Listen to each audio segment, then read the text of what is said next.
करो हरिर्मन्दिर मार्जनादिशो श्रुतिं चकाराच्युत सत्कथोदये।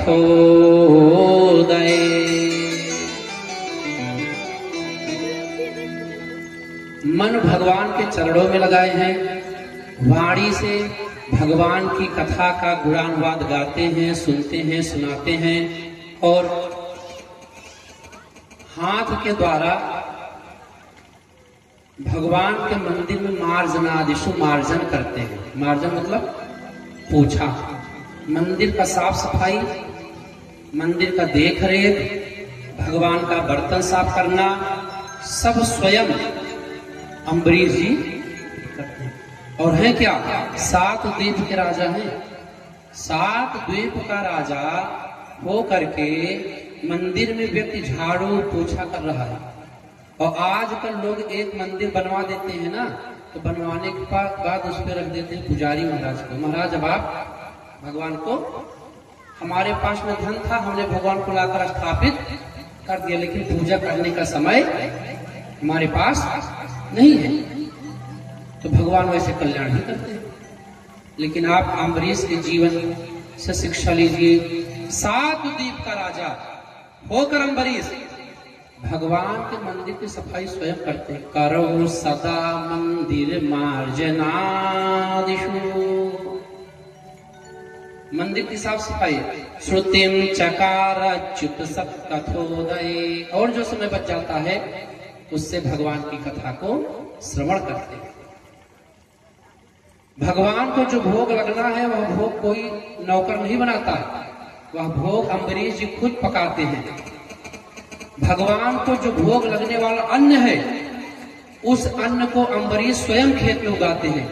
बैल और हल के द्वारा खेत को जोतते हैं, जुताई करने के बाद उसमें अन्न उगाएंगे, उसको स्वयं काटेंगे।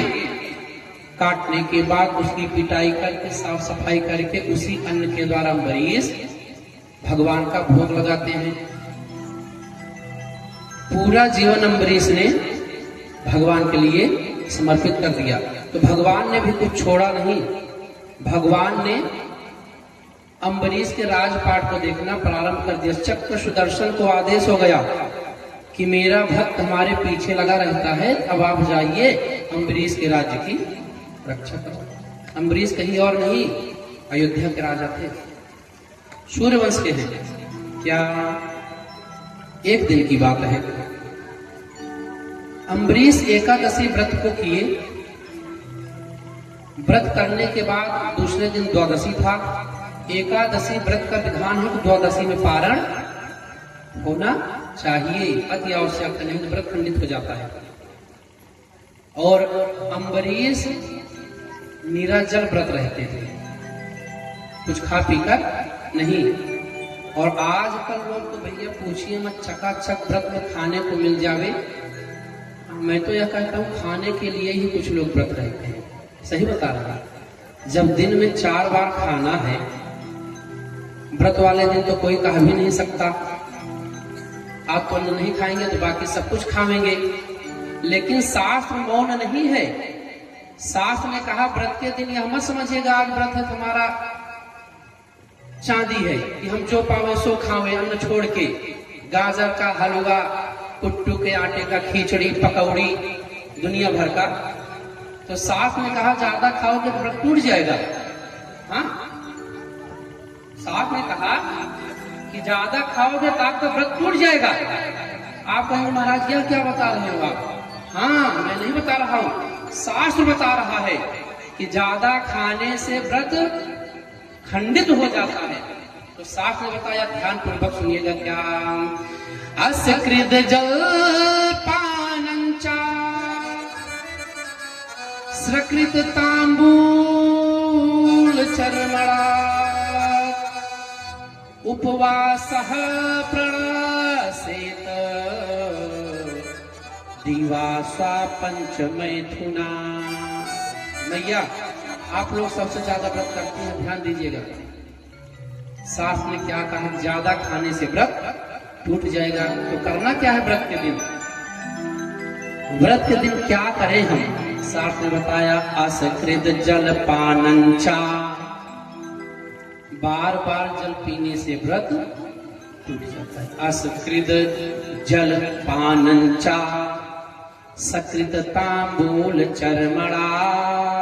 जो मैया पान खाती हो, जो भैया पान खाते हो, वो सुन ले कि व्रत के दिन तांबूल खाने से, पान खाने से व्रत टूट जाता है। मैं नहीं कह रहा हूं, साथ ने कहा सकृत तांबूल चरमड़ा, चबाने से व्रत टूट जाता है। तो बताइए और क्या? ऐसे नहीं। उपवास प्रणासेत दिवास्वा पंचमैथुनात्। व्रत के दिन बताए कि जिस दिन आपका व्रत हो उस दिन सो मत। यदि आप सो गए दिन में तब भी आपका व्रत खंडित हो गया। और क्या करना है? अंतिम में बताए मैथुन क्रिया नहीं करना है, संसर्ग नहीं करना है। ये सब करने से व्रत खंडित हो जाता है। तो बार बार खाने वाला चक्कर बंद कर दीजिए। मैं तो अब यह कहता हूं, हमको स्वयं को लगता है, आप कब नहीं बताएंगे, मेरा जो अनुभव है कि यद्यपि घर पर रहकर कोई व्रत कर रहे हैं, घर की वस्तु आप खा रहे हैं, तब तो आपका व्रत पूर्ण माना जाएगा। यदि आप बाहर की कोई वस्तु खा रहे हैं तो मैं तो कहूंगा कि व्रत पूर्ण होने वाला नहीं, क्योंकि बाजार का जो सामग्री है कोई शुद्ध आज के समय में है नहीं ना। तो आप खावेंगे तो व्रत टूटेगा। हो सके तो निराजल व्रत रहिए। निराजल व्रत कठिन तो बहुत है, लेकिन 110% की गारंटी है कि आपका व्रत पूर्ण हो जाएगा। या तो आप अपने घर पर रहकर घर का ही भोज्य पदार्थ खाएंगे तो आपका व्रत संपन्न होगा। क्योंकि भैया आज जब बड़े बड़े मठ मंदिर नहीं बचे हैं, अभी कुछ दिन पहले ही शायद पता चला था कि कहीं मंदिर पर भगवान को चर्बी के घी से लड्डू बनाकर भोग लगाया गया था। और एक दिन दो दिन नहीं, कई महीने कई सालों से लग रहा था। जब भगवान नहीं बच पा रहे हैं तो हम और आप कहां के हैं? जब भगवान को चर्बी वाले घी से भोग लग रहा है तो हम और आप कैसे बच सकते हैं? बचने का एक ही मार्ग है, या तो व्रत अपने घर की सामग्री को खाकर करो, या तो निराजल रहकर राजा अम्बरीश की तरह व्रत को करो। राजा अम्बरीश निराजल थे, व्रत किए। जैसे ही भगवान को स्नान करा के उठे, व्रत को पारण करने के लिए तैयार किए, वैसे ही दुर्वासा महात्मा आ गए। बोली लक्ष्मी नारायण भगवान की। श्री राधे राधे गोविंद गोविंद राधे। श्री राधे राधे गोविंद गोविंद राधे। श्री राधे राधे गोविंद गोविंद राधे। राधे राधे गोविंद गोविंद राधे। गोविंद राधे गोपाल राधे। गोविंद राधे गोपाल राधे। गोविंद राधे गोपाल राधे। गोविंद राधे गोपाल राधे। राधे राधे गोविंद गोविंद राधे। राधे राधे गोविंद गोविंद राधे।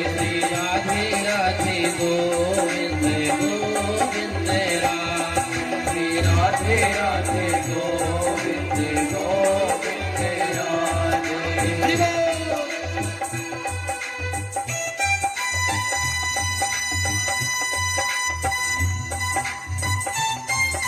सभी लोग भाव के साथ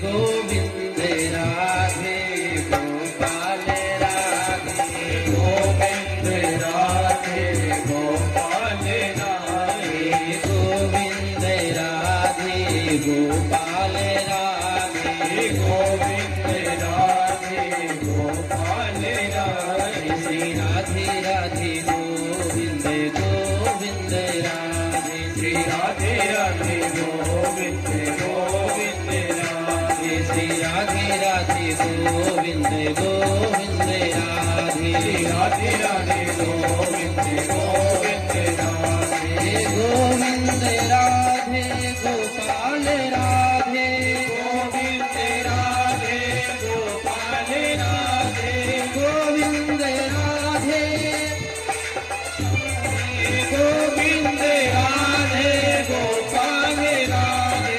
गोविंद राधे गोपाल राधे गोविंद राधे गोपाल राधे गोविंद राधे गोपाल राधे राधे राधे गोविंद गोविंद राधे श्री राधे राधे गोविंद गोविंद राधे राधे गोविंद गोविंद राधे श्री राधे राधे गोविंद गोविंद राधे श्री राधे राधे गोविंद गोविंद राधे श्री राधे राधे गोविंद गोविंद राधे गोविंद राधे गोपाल राधे गोविंद राधे गोपाल राधे गोविंद राधे गोपाल राधे गोविंद राधे गोपाल राधे गोविंद राधे गोपाल राधे गोविंद राधे गोपाल राधे गोविंद राधे गोपाल राधे राधे राधे गोविंद गोविंद राधे राधे राधे गोविंद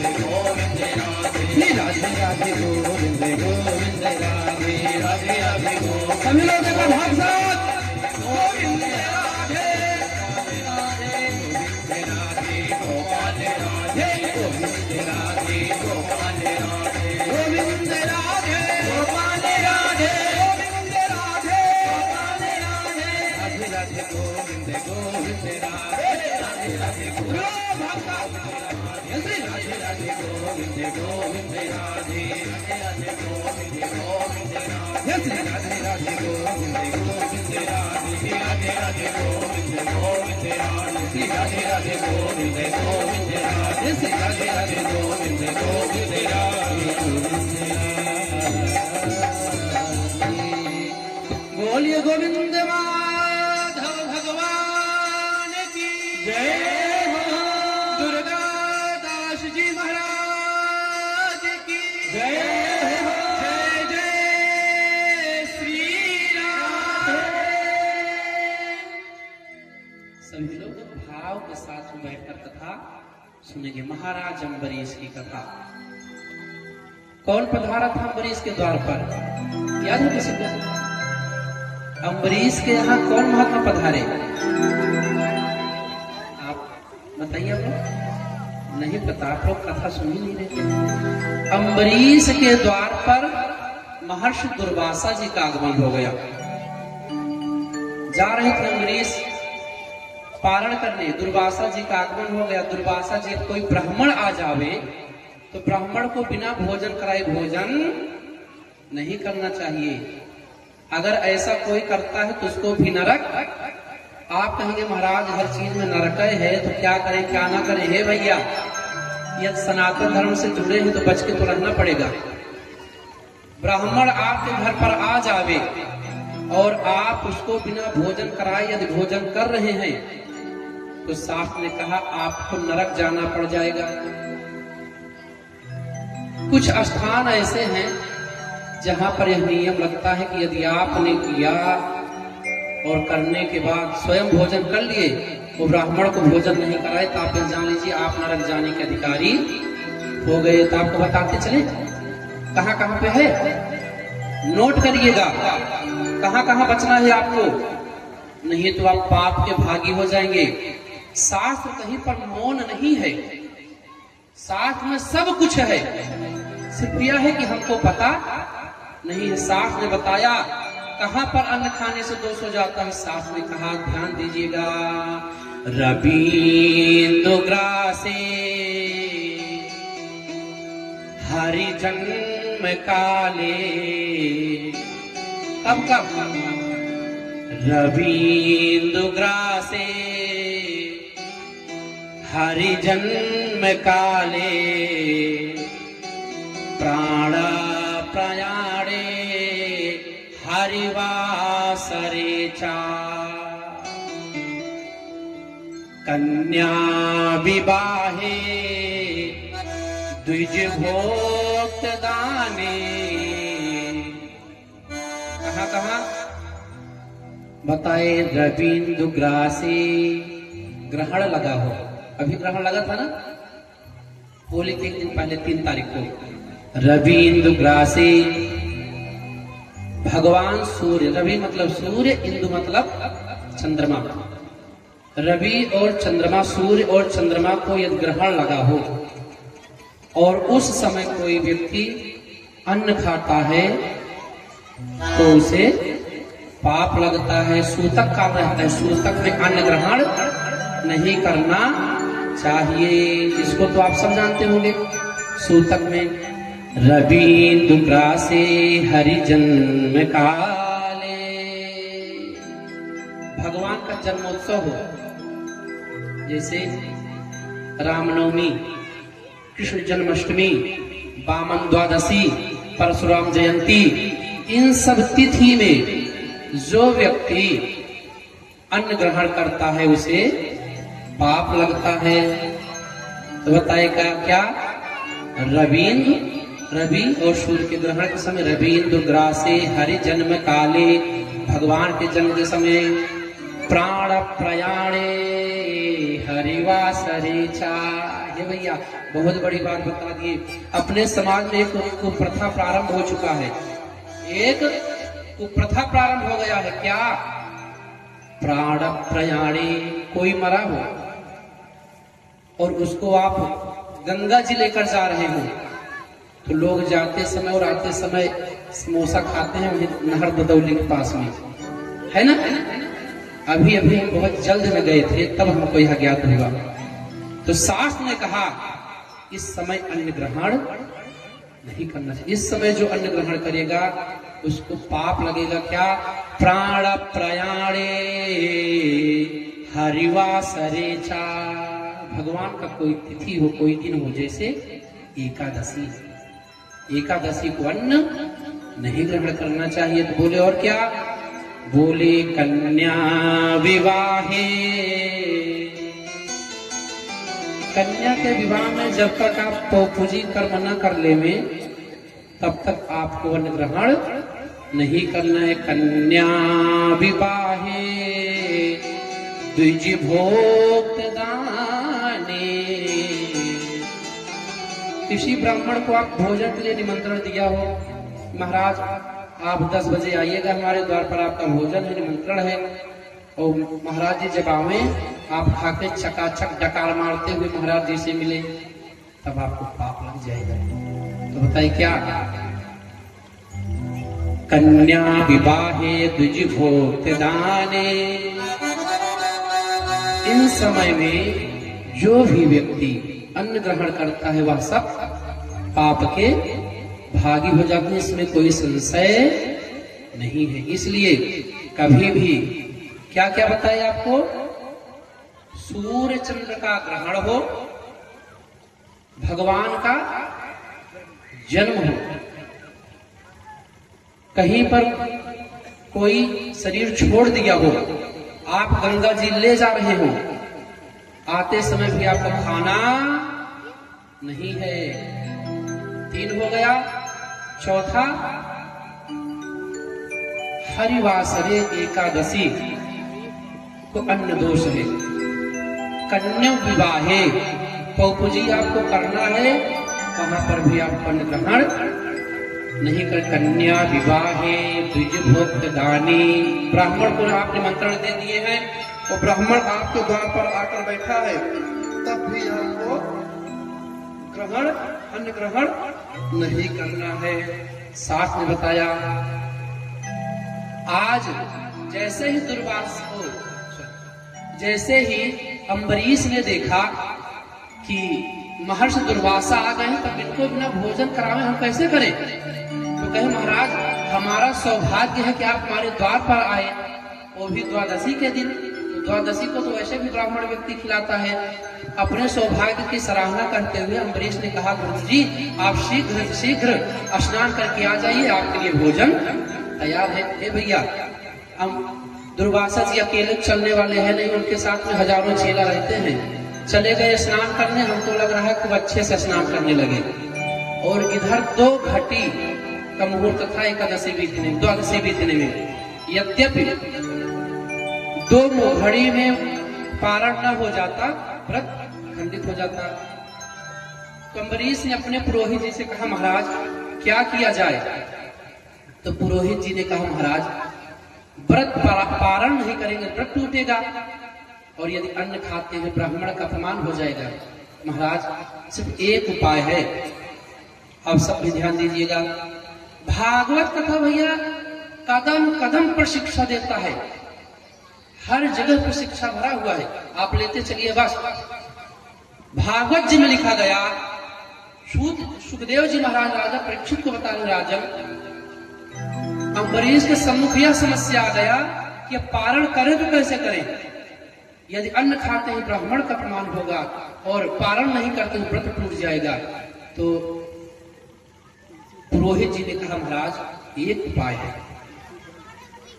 तो बताइए क्या? अम्भसा केवले नाथ करिसे व्रत पारणम। आप पहुंचे थे, थोड़ा पीछे थे।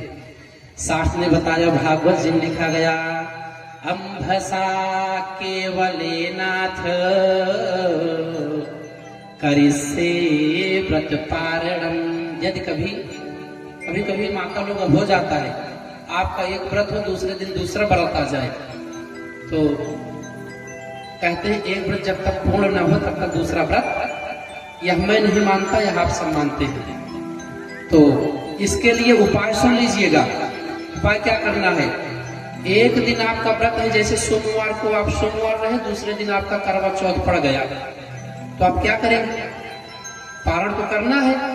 तो शास्त्र ने कहा उसका भी उपाय है। अम्भसा केवले नाथ करिसे व्रत पारणम। अम्भसा मतलब भगवान शालिग्राम को और भगवान लड्डू गोपाल को स्नान कराने के बाद जो जल बचता है उसको कहते हैं चरणोदक। उसी चरणोदक के द्वारा आप पारण कर सकते हैं, और पारण करेंगे तो आपका व्रत टूटेगा नहीं, व्रत भी नहीं टूटा और आप अन्न भी नहीं खाए, दोनों काम हुआ। हमको लग रहा है अम्बरीश ने भगवान का चरणोदक लिया और चरणोदक में तुलसी दल थी, ओठ पे लगी रह गई। उतने पे दुर्वासा को लगा अब अम्बरीश कुछ खा के आ रहा है। तुरंत अपने जटा से एक बाल उखाड़े और पटके कृत्या प्रकट हुई। कृत्या ने कहा महाराज आदेश। दुर्वासा ने कहा अम्बरीश को खा जाओ। कृत्या दौड़ पड़ी। हे भैया, कृत्या का दौड़ना कि सुदर्शन का पहुंचना।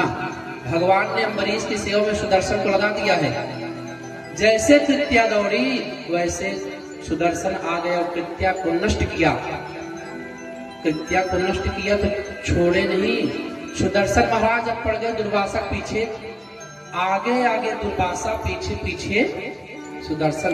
मारना नहीं है, अगर मारना होता सुदर्शन से कोई भाग सकता है? आप सोचिए, सुदर्शन सिर्फ दुर्वासा को दिखा रहे। दुर्वासा, तुमने भक्त का अपमान किया, देखो होता क्या है।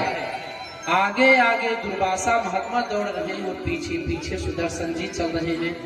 पूरे ब्रह्मांड में दौड़ लिए। आप लोग शोर मत करिए,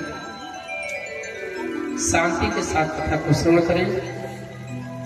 पूरे ब्रह्मांड में अम्बरीश दौड़े, दुर्वासा दौड़े। जिसके पास जाते ब्रह्मा जी हमको बचाओ। ब्रह्मा जी ने कहा क्या कर दिए? कहते हमने अम्बरीश का अपमान कर दिया। ब्रह्मा जी कह रहे मैं आपको बचा नहीं सकता, आप उसके पास में जाओ जिसका यह चक्र सुदर्शन है। नारायण के पास में पहुंचे। प्रभु रक्षा करो। भगवान ने कहा दुर्वासा क्या हुआ? दुर्वासा ने कहा प्रभु आपका चक्र पीछे पड़ा हुआ है। भगवान ने कहा, दुर्वासा मैं तुम्हारी रक्षा नहीं कर सकता। महात्मा, यह चक्र तो तुम अम्बरीश के सेवा में है, अब तुम्हारा रक्षा सिर्फ अम्बरीश के द्वारा ही होगा। हे भैया, पूरे ब्रह्मांड में भाग लिए, कोई बचा नहीं पाया, पहुंच गए अम्बरीश के पास।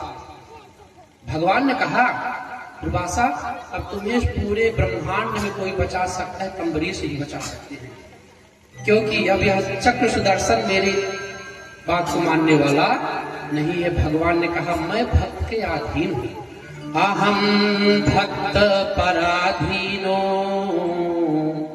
हय स्वतंत्र इव द्विज। दुर्वासा ने कहा, प्रभु आपका सुदर्शन है, आप तो बचा ही सकते हो।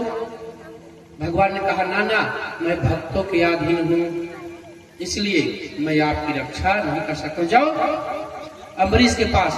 अम्बरीश के पास में चरणों में गिर पड़े। अम्बरीश दौड़कर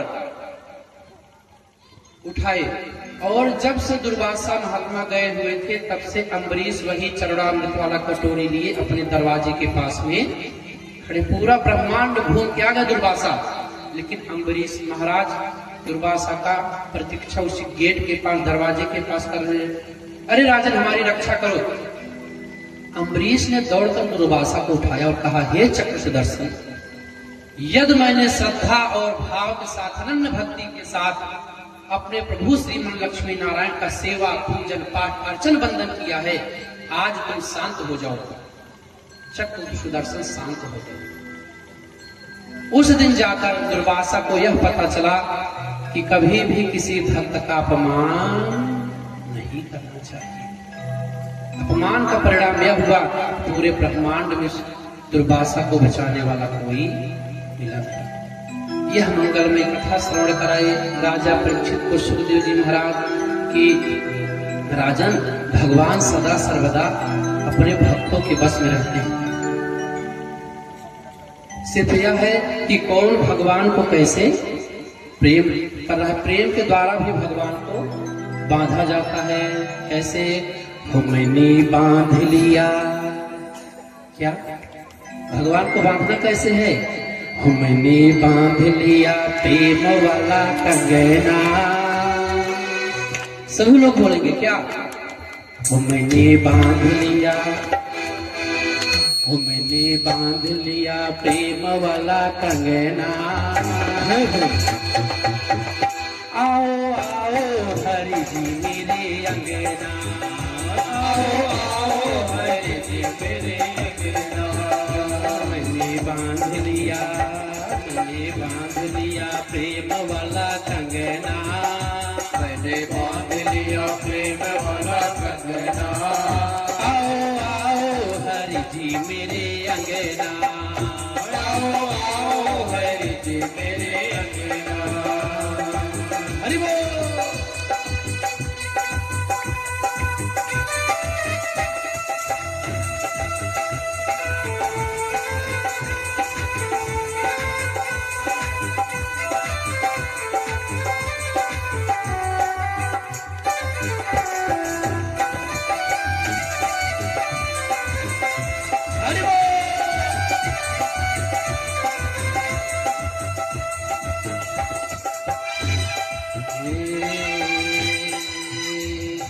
मन पापी पाप करना तू छोड़ दे, मेरा पापी पाप करना तू छोड़ दे। मेरा मन पापी पाप करना तू छोड़ दे, मेरा मन पापी पाप करना तू छोड़ दे। दुनिया से नाता तोड़ तेरे संग जोड़ दे, दुनिया से नाता तोड़ तेरे संग जोड़ दे। यही मांग मेरी, यही मांग मेरी, यही मांग मेरी, ओ यही मांग मेरी, यही मांग मेरी, यही मांग मेरी, यही मांग मेरी, ओ यही मांग मेरी। हाँ यही मांग मेरी और कोई वरना। आओ आओ हरि जी मेरे अंगना, आओ आओ हरि जी मेरे अंगना। आओ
श्याम प्रभु तेरा गुण गाऊं, मेरे श्याम प्रभु तेरा गुण गाऊं, मेरे श्याम प्रभु तेरा गुण गाऊं, मेरे श्याम प्रभु तेरा गुण गाऊं, तेरा गुण गाऊं प्रभु तुमको मनाऊं, तेरा गुण गाऊं प्रभु तुमको मनाऊं, तेरा गुण गाऊं प्रभु तुमको मनाऊं, तेरा गुण गाऊं प्रभु तुमको मनाऊं, तेरे रंग ऊपर हो, तेरे रंग ऊपर हो तेरे रंग ऊपर, तेरे रंग ऊपर,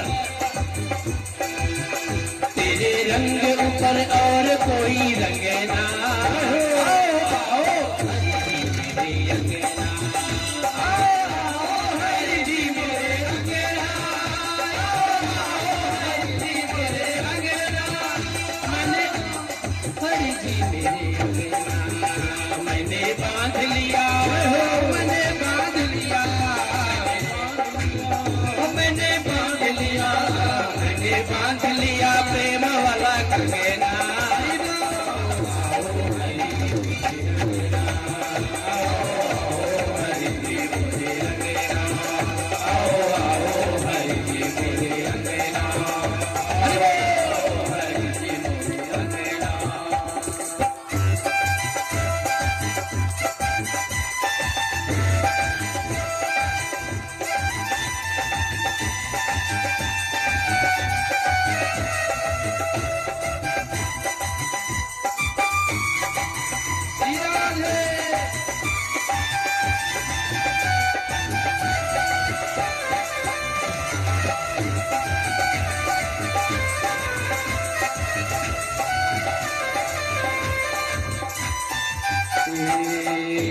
मेरा मन पापी प्रभु पावन तू कर दे, मेरा मन पापी प्रभु पावन तू कर दे, मेरा मन पापी प्रभु पावन तू कर दे, मेरा मन पापी प्रभु पावन तू कर दे, दुनिया से नाता टूटे तुझसे जुड़े दे, दुनिया से नाता टूटे तुझसे जुड़े दे, तेरे रंग ऊपर, तेरे रंग ऊपर, तेरे रंग ऊपर, तेरे रंग ऊपर, तेरे रंग ऊपर और कोई रंग ना। आओ, आओ, हरि जी मोरे अंगना, आओ हरि जी मोरे अंगना, आओ, हरि जी मोरे अंगना, आओ हरि जी मोरे अंगना, मैंने बांध लिया, मैंने बांध लिया, मैंने बांध लिया प्रेम वाला कंगना।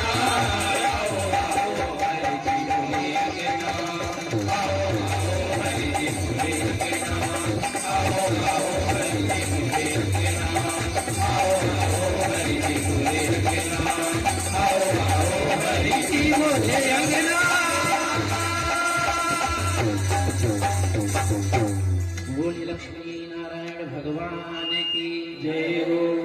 अब हम लोग कथा सुनेंगे अयोध्या।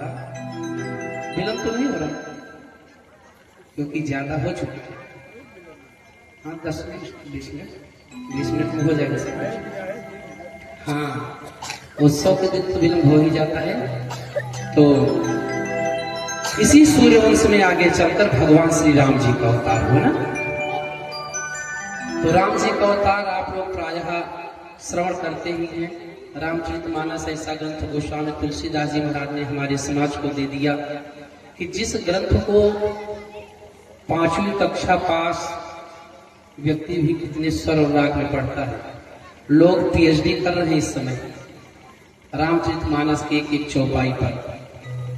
ये भैया लेकिन मैं अब क्या देख रहा हूँ, बीएससी बीकॉम करने वाले नहीं पढ़ पा रहे हैं। शुद्ध मानस पाठ करना नहीं हो पा रहा है। लेकिन पहले के समय हमारे जो पूर्वज थे, पूछो बाबा कितने पढ़े, कहते थे कि 5वीं पास हैं, लेकिन क्या गजब रामचरितमानस का पाठ करते थे। तो प्राय आप लोग रामचरितमानस का पाठ श्रवण करते ही हैं, इसलिए ज्यादा रामचरितमानस में हम नहीं प्रवेश करेंगे। सिर्फ इतना ज्ञान किया जाएगा कि जो हमारा यह अयोध्या है भगवान का हृदय है ये। हाँ वैकुंठ है भगवान का, इसको कहते हैं। भगवान से जब मनु महाराज आने लगे पृथ्वी पर, तो अयोध्या को मांग कर ले आई, प्रभु मैं जा रहा हूं तो आप बताइए मैं पृथ्वी पर कहाँ रहूंगा। अयोध्या महिमा में वर्णन आता है, मनु महाराज ने कहा याचित्वा, याचना किए कि प्रभु आप वैकुंठ में रहते हो और मैं जा रहा हूं पृथ्वी पर, तो आप हमको अपने वैकुंठ के समान कोई स्थान बताइए। भगवान ने कहा राजन, वैकुंठ के समान तो हमारी यही अयोध्या है, इसी को आप ले जाइए। याचित्वा निज शिष्ट पालन परम वैकुंठ नाथ प्रभो। मनु महाराज ने भगवान से याचना की, याचित्वा निज शिष्ट, कि प्रभु मैं जा रहा हूं पृथ्वी पर, तो आप रहने के लिए स्थान दीजिए। तो वही वैकुंठ उठाकर दे दिए, अयोध्या के नाम से विख्यात हो गया। याचना की, प्रभु बताए अयोध्या है क्या। अयोध्या महिमा में बताया गया कि अयोध्या है क्या। अयोध्या में एक रात्रि जो व्यक्ति शयन कर ले, हजारों गुना फल प्राप्त हो जाता है। बताए कोटि कल्प काशी बसे। भगवान से माता पार्वती को बता रहे, देवी अयोध्या महिमा में, महिमा सुनो, अयोध्या की महिमा क्या है। कोटि कल्प काशी बसे मथुरा कल्प हजार, एक निमिष सरयू बसे तुले न तुलसीदास। तुलसीदास जी ने वर्णन किया क्या, एक निमिष बहुत छोटा होता है, बहुत छोटा। एक बार जब हमारी पलक नीचे आकर ऊपर हुई, एक निमिष हो गया। तो वही भक्त गोस्वामी तुलसीदास जी ने बताया अयोध्या महिमा में, कोटि कल्प काशी बसे मथुरा कल्प हजार, एक निमिष सरयू बसे तुले न तुलसीदास। देवी एक निमिष जो व्यक्ति अयोध्या में निवास कर लेता है और सरयू में स्नान कर लेता है, उसको मोक्ष प्राप्त हो जाता है। मोक्ष की नगरी अयोध्या। आप कहेंगे महाराज यह कैसे। मोक्ष व्यक्ति को तब प्राप्त होता है जब उसको चक्र का स्पर्श हो जाता है, तभी मोक्ष प्राप्त। जब तक चक्र का स्पर्श नहीं होता है तब तक व्यक्ति को मोक्ष नहीं प्राप्त होता। इसीलिए जब आप अयोध्या में मंत्र दीक्षा लेते होंगे तो आपको शंख और चक्र के द्वारा अंकित कर दिया जाता है। तो बताइए क्या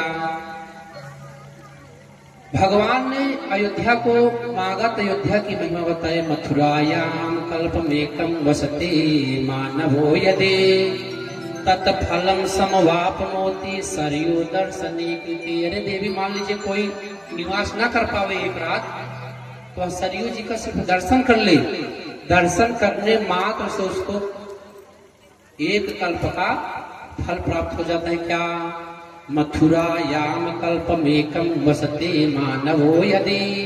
मथुरा में कोई एक कल्प निवास करे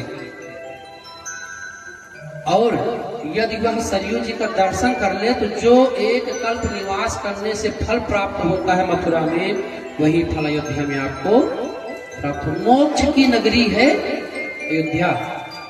थोड़ा और बढ़ जाते हैं, बता दें आपको मोक्ष कैसे प्राप्त होता है। जब तक चक्र का स्पर्श नहीं हुआ तब तक मोक्ष नहीं प्राप्त होगा। आपको बताएं, हिरण्याकश्यप और हिरण्याक्ष तो 3 जन्म राक्षस होने का वरदान मिला। हिरण्याक्ष को भगवान ने एक गदा मारा तो मर गया। हिरण्याकश्यप के पेट को फाड़ा, मर गया। दूसरा जन्म ले लिए रामावतार में, रावण और कुंभकर्ण। भगवान ने तीर से मारा दोनों को, लेकिन मरे। पुनः जन्म हो गया। पुनः कहाँ होगा? द्वारका में। द्वारका में दोनों जन्म लिए। द्वापर युग में द्वारका नहीं, द्वापर में जन्म लिए तो ये बने कौन? रावण बना शिशुपाल और दूसरा बना दंतवक्र ना। इस बार इनका मोक्ष होगा। शिशुपाल का वध भगवान ने चक्र सुदर्शन के द्वारा किया, दोबारा जन्म नहीं लिया। और दंतवक्र का भी वध भगवान ने चक्र के द्वारा किया, मोक्ष प्राप्त हो गया। इसीलिए कहते हैं आप कहीं पर भी घूमेंगे लेकिन मोक्ष प्राप्त करना है तो आपको अयोध्या आना ही पड़ेगा। बताए क्या अयोध्या है? क्या अयोध्या को भगवान ने कहा, मनु महाराज अयोध्या कोई साधारण चीज नहीं, अयोध्या हमारा मस्तक है। बताए क्या? विष्णुर्पाद अवंतिका गुणमयी मध्ये च कांचीपुरी। विष्णु पाद अवंतिका नगरी जो है, आप तो हो आए हैं, अवंतिकापुरी में कथा श्रवण कर चुके हैं। विष्णुर्पाद अवंतिका, अवंतिका की महिमा बता रहे हैं कि अवंतिकापुरी जो है भगवान का पाद है, पैर में है। विष्णुर्पाद अवंतिका गुणमयी मायापुरी पुण्यदा। मायापुरी भी हुआ है आप। पुण्यदा मायापुरी क्या है? मध्य, भगवान के शरीर का मध्य भाग है। नाभि द्वारवतीं तथा च हरन्त हृदयं मायापुरी पुण्यदा। ध्यान देकर सुनिएगा, कौन नगरी भगवान के शरीर में कहाँ वास कर रही है? विष्णुर्पाद अवंतिका गुणमयी मध्य च कांचीपुरी। पैर है भगवान का अवंतिकापुरी, मध्य भाग जंघा हो गया वो कांचीपुरी, और नाभि द्वारवती।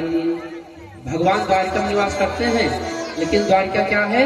नाभि प्रदेश, पेट, भगवान का पेट है द्वारिका। नाभि द्वारवती तथा च हृदय मायापुरी पुण्यदा। मायापुरी भगवान का हृदय, हृदय प्रदेश है भगवान का। बताइए आगे, ग्रीवा मूल मुदाहरन्ति मथुरा ना संचवाराणसी। बताइए भैया, ग्रीवा जो है वो है मथुरा, मथुरा, और नासांच वाराणसी, भगवान की नास क्या है? बनारस। बताइए आगे, एतद ब्रह्म वदं पदन्ति मुनियो अयोध्या पुरी मस्तके। भगवान ने अयोध्या को मस्तक बताया। आप कहें महाराज इसमें क्या हुआ? मस्तक तो मस्तक ना हो, मस्तक में कोई खराबी आ जावे तो व्यक्ति क्या होगा? पागल हो जाएगा, होगा कि नहीं? इसीलिए सरकार भी कहती है कि आप गाड़ी चला रहे हो तो अपने सिर को बचाओ, यह ठीक रहेगा सब ठीक है, अगर यह गड़बड़ हो गया सब गड़बड़। भगवान ने बताया कि दुनिया वालों, ये अयोध्या कोई साधारण चीज नहीं, अयोध्या हमारा है, मस्तक है। मैं इसको बहुत प्रेम करता हूँ। तो भगवान ने माता पार्वती को समझाया कि देवी कि भगवान की अयोध्या की महिमा क्या है कि एक दिन भी कोई एक रात्रि शयन कर ले तो उसका मोक्ष हो जाएगा। यहाँ तक शयन नहीं कर पा रहा है, सरजू जी का स्नान कर ले, वो भी नहीं कर पा रहा है, तो सरजू जी का पान कर ले। क्या जाम जनते विनहि प्रयासा मम समीप नर पावहि वासा। जाम जनते विनहि प्रयासा ईप नर। कुछ नहीं करना है, सरयू के तट पर जाओ और जलपान कर लो।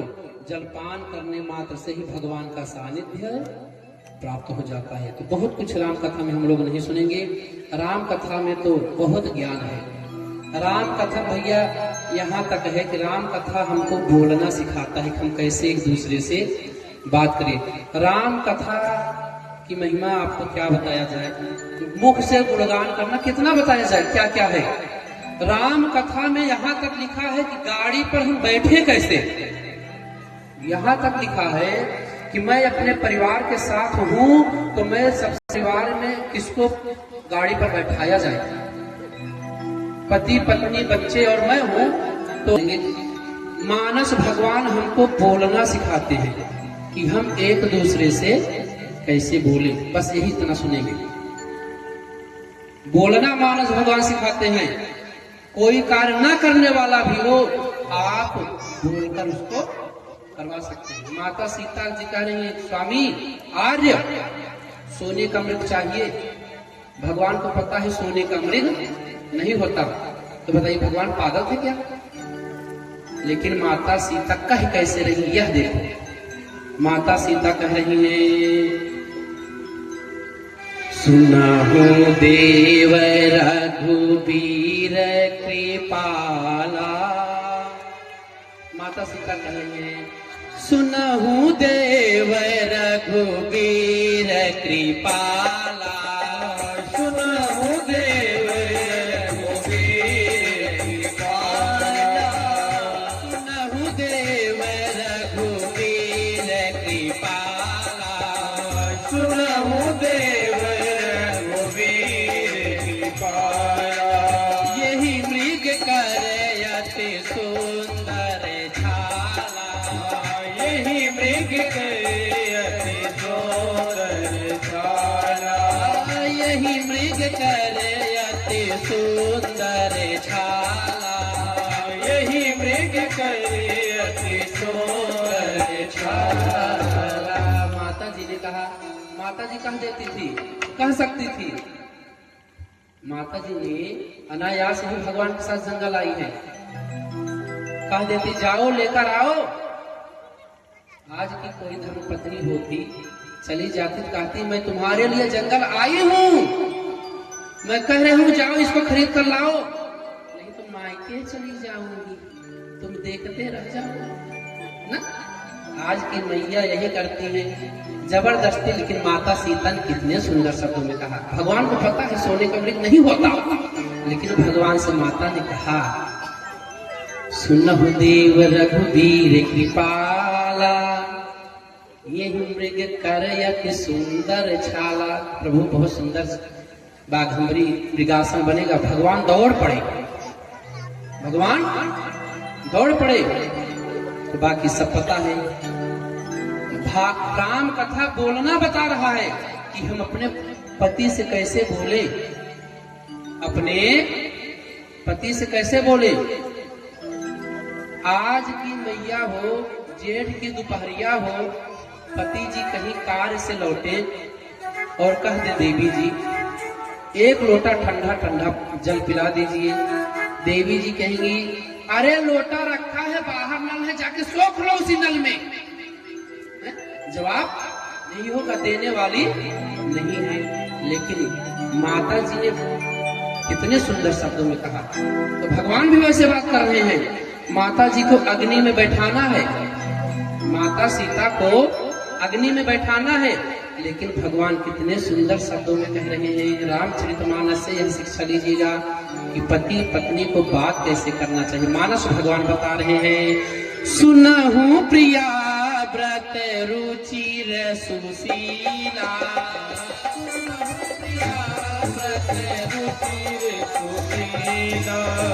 सुनहु प्रिया व्रत रुचिर सुशीला, सुनहु प्रिया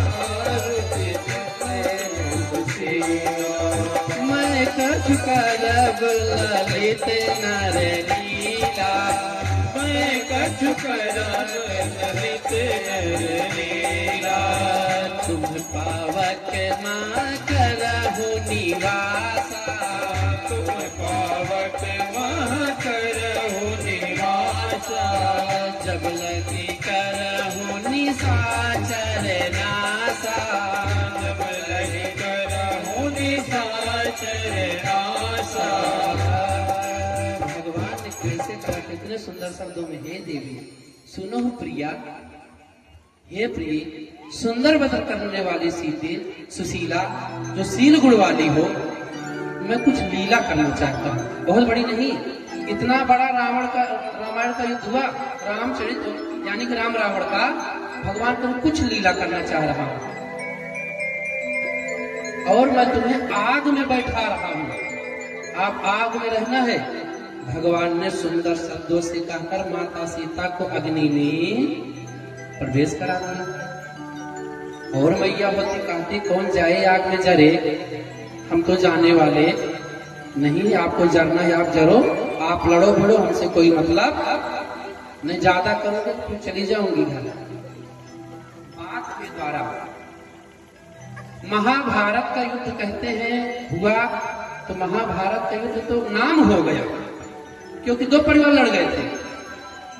राम रावण का युद्ध का एक बार सब कुछ संतों ने मिलकर तुलना करना चाहा, राम रावण का युद्ध हुआ का इतना बड़ा, तो बताए राम रावण के युद्ध का कल्पना नहीं किया जा सकता कि कितने लोग मर गए। पदम 18 जूथा बंदर, जिसमें सैनिक गिन ही नहीं सकते। एक बार गोस्वामी तुलसीदास जी महाराज ने बहुत हिम्मत किया तो यूथ गिना। यूथ मतलब आपकी भाषा में बटालियन, एक बटालियन में बहुत लोग रहते हैं, तो गोस्वामी तुलसीदास जी महाराज गिन नहीं पाए। वो भी राम जी की सेना बंदर, एक बंदर यहाँ बैठा है, सेकेंडों में वहां पहुंच गया, मिनटों में वहां पहुंच गया। तो गोस्वामी तुलसीदास जी महाराज ने कहा लाइए गिनते हैं, तो गिन नहीं पाए तो वो झुंड गिन दिए। झुंड बटालियन, जब ये बैठते हैं तो झुंड में बैठते हैं, तो झुंड गिने, अगर दो चार भंग गया कोई बात नहीं, तो झुंड गिने तो बताए पदम 18 जूथा बंदर। पदम इकाई, दहाई, सैकड़ा, हजार, 10,000, लाख, 10 लाख, करोड़, 10 करोड़, पता नहीं कहाँ जाएगा। जाना घर पे पहाड़ा होगा तो उसी में है पदम, अपना देख लीजिएगा कितना शून्य है। भगवान गोस्वामी तुलसीदास जी महाराज ने झुंड गिना, तो बताइए युद्ध कैसे हुआ।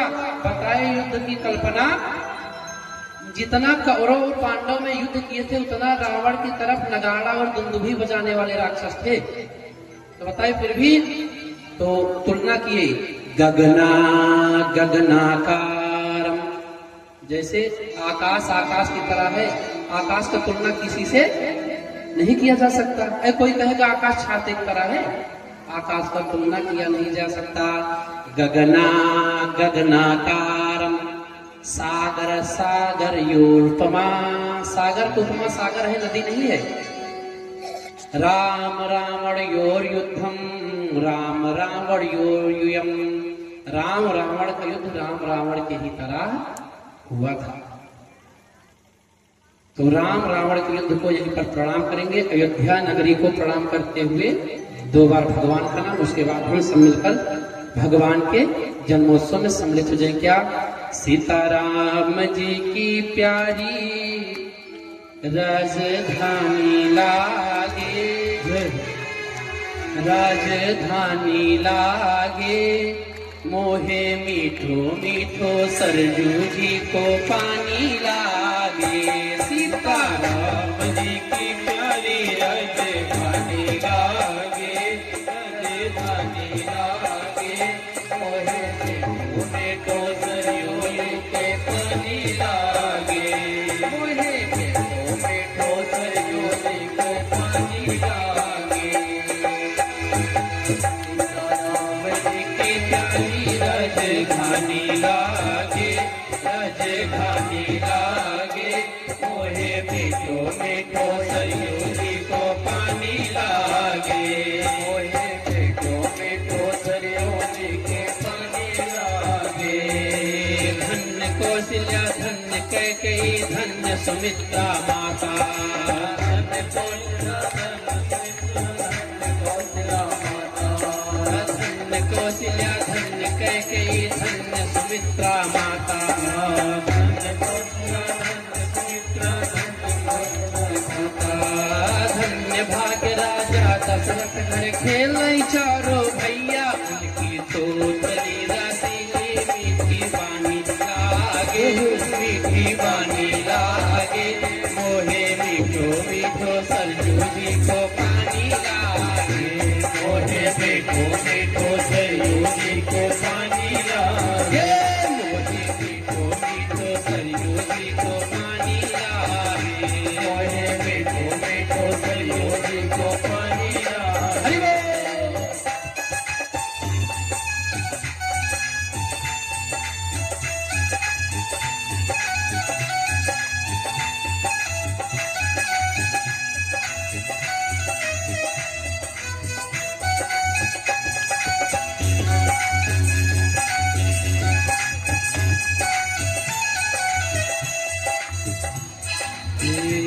छोटी छावनी रंग महल हनुमान गढ़ी अति सुंदर। छोटी छावनी रंग महल हनुमान गढ़ी अति सुंदर। स्वयं जगत के मालिक बैठे कनक भवन के अंदर। स्वयं जगत के मालिक बैठे कनक भवन के अंदर। सीता राम जी की शोभा सुखे खानी लागे, सुखे खानी लागे। मोहे मीठो मीठो सरयू जी को पानी लागे। सीता जी को सरयू जी को पानी लागे। सीता राम जी की प्यारी राजधानी लागे, राजधानी लागे। मोहे मीठो मीठो सरयू जी को पानी लागे। मोहे मीठो मीठो सरयू जी को पानी लागे। बोलिए ध्यानाथ भगवान की, सरयू माता की, कनक बिहारी सरकार की जय हो। जय जय श्री राधे। नवम स्कंद के 12 अध्याय में सुखदेव जी महाराज ने कृष्ण कथा श्रवण करा दिया। जब कृष्ण कथा श्रवण करा दिए, सुखदेव जी महाराज ने कहा, राजन कृष्ण कथा हो गया। ऐसे सुनाए कि उनके पुत्र फलाने थे, फलाने पुत्र फलाने थे, उनके यहाँ जन्म लिए, कंस ने जेल में डाला, 8 ग्रंथों के भगवान आए, आकर के कंस जब बड़े हुए कंस को मार दिया। हो गया कथा। परीक्षित ने कहा, गुरुदेव आज 4 दिन से मैं यह सोच रहा हूँ कि आप कृष्ण कथा विस्तार से सुनावेंगे, क्योंकि अरे वो भगवान श्री कृष्ण जिन्होंने हमको माँ के गर्भ में जाकर मेरी रक्षा किया था, उनकी कथा आप ऐसे सुना दिए, कुछ पता ही नहीं चला। सुखदेव जी महाराज प्रसन्न हो गए। भगवान ने कहा, सुखदेव जी ने कहा, राजन भगवान की कथा सुनना चाहता हूँ। मैंने कहा, हाँ हाँ गुरुजी, मैं उन कृष्ण की कथा सुनना चाहता हूँ जो श्री कृष्ण हमारे बाबा अर्जुन के रथ के सारथी बने हुए थे। और परीक्षित ने कहा, गुरुदेव मैं उन कृष्ण की कथा सुनना चाहता हूँ जिन कृष्ण से हमारी परदादी कुंती ने दुख का वरदान मांग लिया था। हे गुरुदेव, मैं उन कृष्ण की कथा सुनना चाहता हूँ जो श्री कृष्ण ने हमारे पिता श्री अभिमन्यु के मामा जी थे। गुरुदेव मैं उन श्री कृष्ण की कथा सुनना चाहता हूँ जिन श्री कृष्ण ने तिमिंगिला जैसी मछली के सामने पांडवों के 5 बच्चों को मरने नहीं दिया। आप हमें कृपा करके उनकी मंगलमय कथा श्रवण कराएं। सुखदेव जी महाराज कहते हैं, राजन ध्यान पूर्वक सुनो। कथितो वंश विस्तारो भवतः सोम सूर्ययो राज्ञं चोभय वंश्यानां चरितं परमाद्भुतम्। राजा ने कहा, विस्तार पूर्वक सुनाओ। तब भगवान बता रहे हैं, राजन ध्यान पूर्वक सुनो, भगवान श्री कृष्ण का जन्म कैसे है। मथुरा में एक राजा हुए सूरसेन। सूरसेन के पुत्र है उग्रसेन, और उग्रसेन के ही घर में कंस है। उग्रसेन का पुत्र कंस है। कंस बहुत बड़ा दुष्ट है, पूजा पाठ यज्ञ अनुष्ठान होने नहीं देता। पिताजी राजगद्दी पर बैठे हैं, पिताजी के रहते ही पिताजी को जेल में डालकर स्वयं मथुरा का राजा बन गया। तो चारों तरफ अपयश फैल गया। अरे तो दुष्ट राजा है, तो सोच रहा है अब समाज में मेरी निंदा हो रही है, क्या करूं, कुछ ऐसा कार्य कर दूं जिससे मेरी निंदा समाप्त हो जाए। तो अपने चाचा की पुत्री यानी कि अपनी बहन देवक की पुत्री देवकी का विवाह अपने मित्र वसुदेव जी से तय कर दिया। सोचा यदि लोग अपने बहन की शादी तो कर ही नहीं पाते, मैं अपने चाचा की पुत्री का विवाह करूंगा, समाज में होगा अरे नहीं नहीं, हमारा जो राजा है पूरा नारियल का नारियल है, ऊपर से तो सख्त है लेकिन अंदर से पानी पानी है। अपने मित्र वसुदेव से विवाह तय कर दिया। बारात आ गई, विवाह का समय हो गया। देवताओं को पता है अगर कल सब पाप और नहीं करेगा तो मरने वाला नहीं है। विवाह संपन्न हुआ और स्वयं दिखाने के लिए रथ पे सारथी बन गया कि मैं जा रहा हूं छोड़ने। और जैसे ही लेकर चला, देवताओं ने सोचा अगर यह लेकर चला गया तो कार्य बिगड़ जाएगा। अतः आकाशवाणी हो गया, देवताओं ने आकाशवाणी किया क्या, पथे प्रग्रहीणं कंसमा भास्याः शरीरवाक् अस्यष्टमष्टमो गर्भो हंतायां वहसे बुधा। अरे कंस, जिस देवकी को आज इतने प्रेम से तू विदा कर रहा है, इसी का 8वां संतान तुझे मार देगा। ए भैया, इतना सुनना ही था कि हाथ में नंगी तलवार ले लिया। जिस देवकी का विवाह करके विदा कर रहा था, उसके केस को पकड़ लिया, मारने के लिए तैयार हुआ। वसुदेव जी पैरों में गिर पड़े। अरे महाराज, तुम्हारी बहन है, वध कर दोगे दोष लग जाएगा। मरना जीना तो संसार का क्रम है। मृत्युर्जन्मवताम वीर देहेन सहजायते। मरना तो है, चाहे आज मरे चाहे कल। लेकिन महाराज, अभी जिस बहन के हाथ की हल्दी भी नहीं छूटी, मेहंदी का रंग धूमिल नहीं हुआ, उसका वध करने के लिए तुम तैयार हो गए।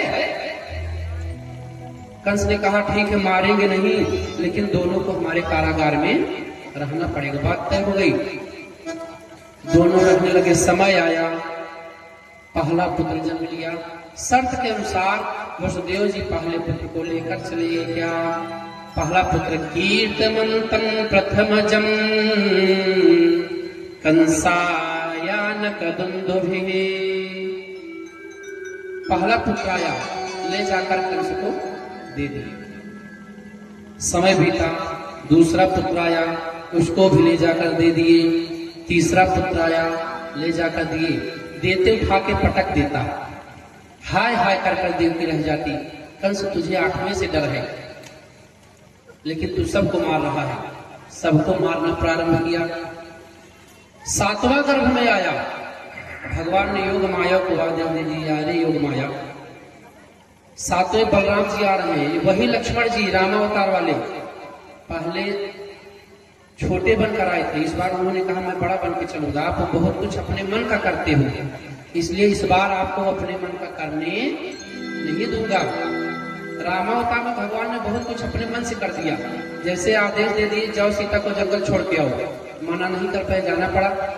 दोबारा आने लगे, भगवान लक्ष्मण ने कहा ना, इस बार मैं बड़ा बनूंगा। तो 7वें के रूप में बलराम जी आने लगे। योग माया को आदेश में, योग माया जाओ। 7वें के रूप में बलराम जी आ रहे हैं, इनको आकर्षित करके, कर्षित करके रोहिणी के गर्भ में पहुंचा दो। योग माया ने वैसे ही किया। बलराम जी को देवकी के गर्भ से निकालकर रोहिणी के गर्भ में पहुंचा दिया और मथुरा में हल्ला हो गया। 7वां गर्भ श्राव हो गया, गर्भ पात हो गया। हे भैया, अब 8वें का नंबर है। सैनिक बढ़ गए कि 8वां गर्भ में आने वाला है। भगवान गर्भ में आ रहे हैं। सभी देवी देवता मिलकर भगवान का स्तुति करना प्रारंभ किए। प्रभु, आप जल्द से जल्द आइए और इस कंस के पाप से छुटकारा दिलाइए। पृथ्वी परेशान है, धर्म परेशान है। क्या, ब्रह्मा जी आए, स्तुति करके गए। सत्य व्रतम सत्य परम त्रिसत्यम सत्य योनिम निहितम च सत्ये सत्य सत्यम मृत सत्य नेत्रम सत्यात्मकम त्वाम शरणम प्रपन्नः। 9 बार सत्य सत्य करके ब्रह्मा जी ने भगवान का स्तुति किया। सभी देवी देवता आते, मथुरा में जेल के पास भगवान का स्तुति करते।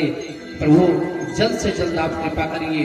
क्या, स्वागतम कृष्ण। आते, स्तुति करते और स्तुति कर करके अपने धाम को चले जाते।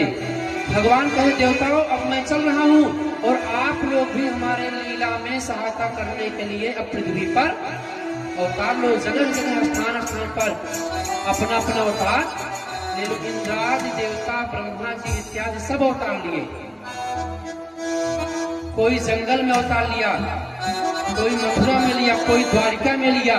सभी लोग भगवान के लीला को देखने के लिए, भगवान की लीला का स्मरण करने के लिए पृथ्वी पर अवतार लेने लगे। भगवान ने कहा, मैं चल रहा हूँ, अब आप लोग भी अपना अपना अवतार ग्रहण करिए। हे भैया, भगवान ने पृथ्वी और धन को कहा, चिंता मत करो, जन्म के बाद आपके दुख को मैं अवश्य काटूंगा। भगवान गर्भ में आ गए। गर्भस्तुति देवताओं ने किया, प्रभु आपका स्वागत है, आप आइए। देख क्या रहे, देवकी और वसुदेव जेल में बैठे बैठे सोच रहे हैं। इस जेल में रहते रहते 12 वर्ष हो गया, हमने सूर्य का दर्शन नहीं किया। हमारे 6 पुत्र मारे गए, 7वां पुत्र का गर्भस्राव हो गया। 8वें के लिए कंस तैयार है मारने के लिए, आते ही मार देगा। प्रभु हमारे ऊपर कभी कृपा करोगे कि नहीं? दोनों ऐसे बात ही कर रहे थे, उसी जेल में ही दिव्य प्रकाश उत्पन्न हो गया। प्रकाश इतना भयानक था, उसको देख पाना मुश्किल होने लगा। धीरे धीरे प्रकाश शांत हुआ। माता देवकी क्या देखने की, एक चतुर्भुज रूपी पुरुष वहां पर खड़ा है। सशंख चक्रम सकरीट कुंडलम सफेद वस्त्रम सरशीरुहक्षणम। माता समझ गई भगवान आ गए। माता ने कहा, प्रभु मैंने कहा था कि आप पुत्र बनकर आइएगा, आप तो पिता बनकर आ गए हैं। भगवान ने कहा, मैया हमको मामा से डर है, मामा मारने आ जाएंगे, इसलिए मैं आयुध लेकर आया हूँ। जैसे मौका मिले वैसे ही मारने आवे, मैं उनका काम तमाम कर दूं। माता ने कहा, नहीं नहीं पुत्र, हमको तो पुत्र ही चाहिए। देखते ही देखते भगवान छोटे से शिशु बन गए। वसुदेव ने कहा, अच्छा बताओ अब यहाँ से जाएंगे कहाँ? भगवान ने कहा, हमको ले जाकर गोकुल पहुंचा देना। और गोकुल में योग माया विराजमान है, उन्हीं योग माया को लेकर आप चले आना। वैसे हुआ। जैसे ही भगवान शिशु बने, उसी जेल खाने में पता नहीं कहां से एक टोकरी आ गई। वसुदेव जी देख रहे हैं पैर में बेड़ी पड़ी है, क्या करें? पैर को आगे बढ़ाए तो बेड़ी टूट कर गिर गया। हाथ में हथकड़ी है, जैसे ही टोकरी उठाने के लिए आगे बढ़े, हाथ की हथकड़ी टूट गई।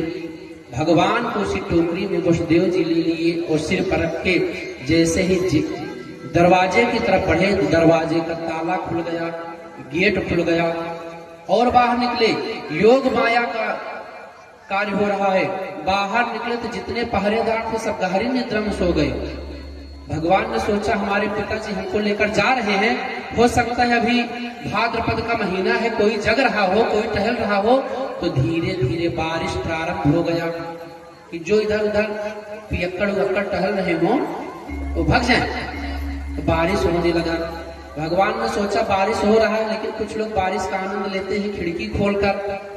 तो अब क्या किया जाए? भगवान ने धीरे धीरे हवा चालू किया, सबके खिड़की से दरवाजे से जल अंदर जाने लगा। सभी ने अपना अपना दरवाजा और खिड़की बंद किया और शेष भगवान उसी टोकरी में भगवान के ऊपर छत्र बनकर खड़े हो गए। और वसुदेव जी भगवान को सिर पर लेकर चल पड़े। यमुना जी के पावन तट पर पहुंचे। देख रहे यमुना जी एकदम उफान पर हैं भाद्रपद मास में। तो यमुना जी सोच रहे हैं हमारे स्वामी आ रहे हैं, इनका पैर स्पर्श कर लें। एक एक कदम भगवान वसुदेव जी रख रहे हैं और यमुना जी एकदम ऊपर चढ़ती आ रही, भगवान का पैर छू लेंगे। भगवान ने सोचा ऐसे तो यमुना करेगी तो मेरे पिताजी डूब जाएंगे। भगवान ने अपना पैर उसी टोकरी से बाहर कर दिया और यमुना जी ने भगवान को रास्ता दे दिया और गोकुल में भगवान का स्वागत होने लगा। हम लोग भी स्वागत करेंगे क्या? स्वागतम कृष्णा शरणागतम कृष्णा स्वागतम स्वागतम कृष्णा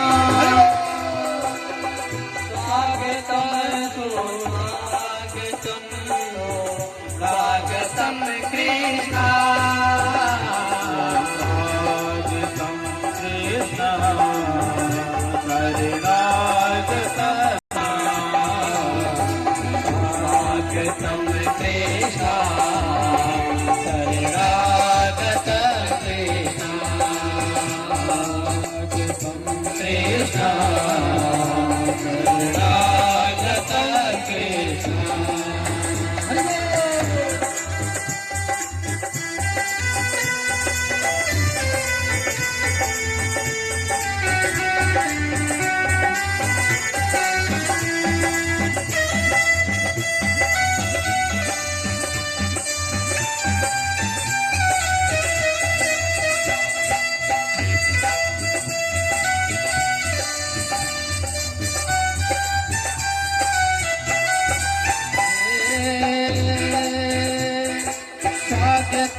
सुस्वागतम शरणागतम कृष्णा स्वागतम सुस्वागतम शरणागतम कृष्णा स्वागतम सुस्वागतम शरणागतम कृष्णा स्वागतम स्वागतम कृष्णा स्वागतम कृष्णा स्वागतम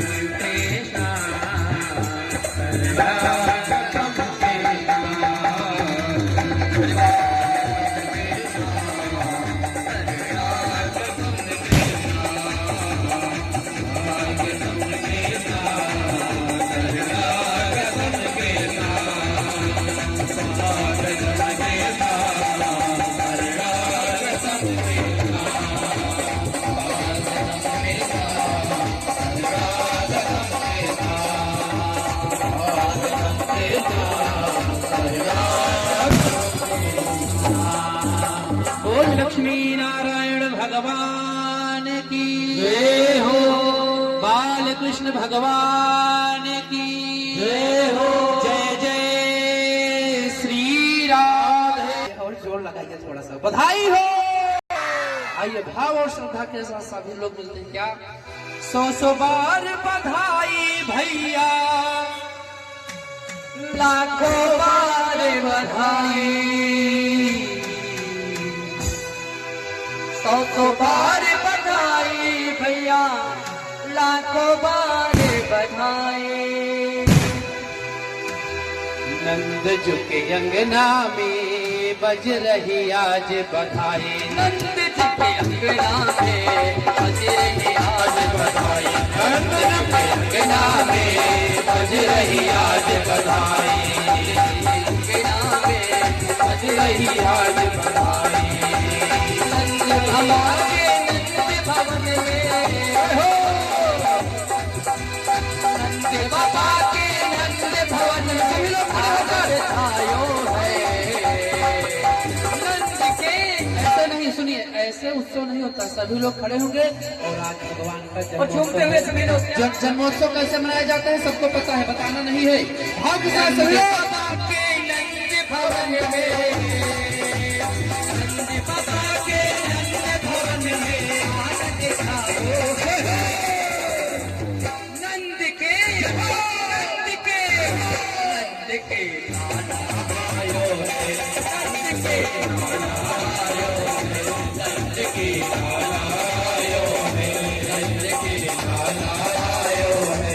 और मेरे साथ भूल हो गया निकालेंगे, भूल बाहर नहीं करना है। नंद भयो कन्हैया लाल की, भूल बाहर नहीं करना है। कन्हैया लाल को आयो है, नंद के गाना आयो है, नंद के गाना आयो है, नंद के गाना आयो है। सभी लोग भैया अपने स्थान पर बैठ जाएंगे, थोड़ा सा आप भीड़ नहीं लगाएंगे। आइए और एक प्यारी सी बधाई गीत का और गान करते हैं। प्रेम से बोलो कृष्ण कन्हैया लाल की जय हो। और क्या कान्हा का हुआ अवतार, कान्हा का हुआ अवतार, बधाई बाजे को बोल में, कान्हा का हुआ अवतार, बधाई बाजे को बोल में, बधाई बाजे को बोल में, बधाई बाजे को बोल में, बधाई बाजे को बोल में, बधाई बाजे को बोल में। आप लोग यह बताइए, आपके यहाँ उत्सव ऐसे होता है? अपने बच्चों का जन्मोत्सव जब आप लोग मनाते हैं कैसे? ऐसे नहीं होता होगा ना? जैसे आप अपने घर पे उत्सव मनाते हो वैसे यहाँ मनाइए। खड़े होकर भगवान के जन्मोत्सव में नृत्य करते हुए भाव के साथ। और आइए और कहना क्या, राजा जी खजनवा देना, राजा जी